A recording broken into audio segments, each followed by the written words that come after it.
Oke, kita masuk di komponen humor.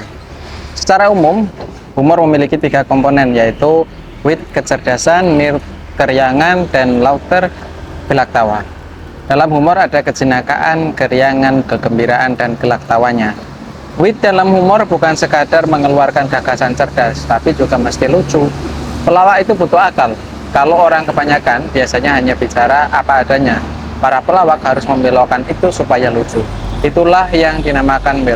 Jika sudah lucu, maka akan melahirkan komponen laughter, gelak tawa. Kalau komponennya berkurang satu saja, tidak akan terjadi humor. Bila tidak ada witnya, orang tidak akan paham apa yang dihumorkan. Orang tidak akan paham kalau itu lucu dan orang tidak akan tertawa. Apalagi kalau tidak ada mitnya, hanya diomongkan tapi tidak lucu. Itu juga artinya belum jadi humor, belum jadi komedi. Ada wit, ada mit, tapi tidak ada laughternya. Berarti humor itu juga sukses. Anda sudah bersungguh-sungguh mencari bahan yang lucu, tapi tidak ada yang tertawa. Artinya kelucuan Anda tidak sukses. Maka syarat mutlak kesuksesan sebuah humor adalah adanya tiga komponen itu. Kita sering mendengar istilah sense of humor. Setiap orang harusnya memiliki sense ini. Kendati kadarnya beda-beda, sense of humor punya tiga wilayah. Yang pertama, conformized sense, yaitu ketika Anda mengeluarkan humor, orang lain memahami humor Anda itu tentang apa. Jika itu terjadi, berarti Anda punya sense of humor. Kalau Anda sudah berusaha melucu, tapi orang lain tidak bisa menangkap maksud kelucuan Anda sehingga kesannya garing, berarti tidak ada conformized sense di situ, tidak nyambung, atau mungkin orang lain harus berpikir lama baru memahami lelucon Anda. Bisa jadi lucu tapi lambat memahaminya, itu berarti tidak conformized. Yang kedua, quantitative sense. Parameter orang yang dianggap punya sense of humor antara lain sering tertawa dan tersenyum, atau mudah digembirakan. Ketika seseorang hanya bengong sementara orang lain tertawa ketika ada kelucuan, bisa jadi dia termasuk orang yang sense of humornya kurang. Selain pemahaman yang sama, sense of humor juga bisa dilihat dari mudahnya seseorang senyum, gembira, atau mudahnya dia menangkap humor. Itu aspek quantitative sense dari humor. Orang yang punya sense of humor itu ngomong apa saja bisa jadi candaan. Ketika ada orang lain melempar candaan, dia cepat menangkap dan tertawa. Yang ketiga adalah productive sense. Kemampuan membuat humor ini agak berbeda dengan aspek kedua di atas, yakni kemampuan menyerap humor dan mudah gembira.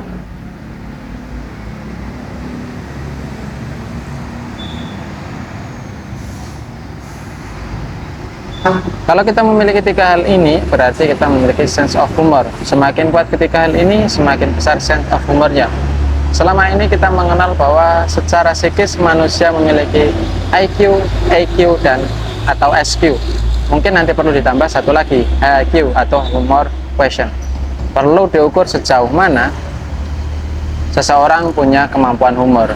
Mungkin saja suatu saat parameter ini diperlukan bagi pelamar kerja di pabrik atau kantor, supaya kantor atau pabriknya tidak sepi, tidak kaku. Unsur-unsur humor itulah yang membuat kita bisa memahami humor, menikmati humor, membuat humor, dan menyukai humor. Ketika seseorang punya sense of humor, dia akan mudah memahami, menikmati, serta membuat humor. Dan dia juga akan dekat dengan orang-orang yang humoris. Orang-orang yang menyukai humor akan memanfaatkan humor untuk kehidupan praktis sehari-hari. Orang semacam ini biasanya dikenal punya sense of humor. Dekat dengan orang yang memiliki sense humor tinggi itu menyenangkan. Sebaliknya, dekat dengan orang yang selera humornya rendah bisa membuat kita sumpek, karena selalu bicara serius itu menjemukan dan jadi kaku. Berinteraksi dengan orang yang punya sense of humor, situasi mudah cair dan nyaman. Maka berlatihlah memahami humor, memproduksi humor, menyukai humor, dan memanfaatkan humor untuk kehidupan Anda. Karena sebenarnya ini adalah termasuk fitrah. Saya membayangkan Allah lebih suka melihat kita tertawa daripada kita mengeluh. Kalau Allah melihat kita tertawa, mungkin dia lega. Dengan begitu berarti manusia mensyukuri dan menyukai berbagai macam fasilitas yang dia beri. Kalau kita terus mengeluh, mungkin juga Allah sumpek. Allah sudah memberi semuanya saja, tapi kita masih mengeluh. Rasulullah dikenal mudah tersenyum. Itu tercermin dari karakter Bassam yang ada pada diri beliau. Bassam artinya selalu terlihat tersenyum, sehingga membuat orang yang melihatnya tidak takut. Tidak senyum saja, orang merasa Rasulullah selalu tersenyum. Kalau kita kebanyakan serius. Saya sering melihat orang tersenyum hanya waktu nongkrong bareng teman-temannya. Tapi selepas itu cemberut lagi. Seakan-akan hidupnya hanya berisi masalah. Punya satu masalah saja seperti punya masalah yang sangat besar. Sehingga membuatnya lupa dengan banyak nikmat yang dia dapatkan. Itulah yang membuat kita jadi susah tertawa. Karena sedang asyik-asyiknya tertawa, kita ingat masalah. Kita menjadi down lagi. Ketika situasi ini berlangsung, menurut teori Pascal, kita sedang tidak bisa abadi. Oke, terima kasih.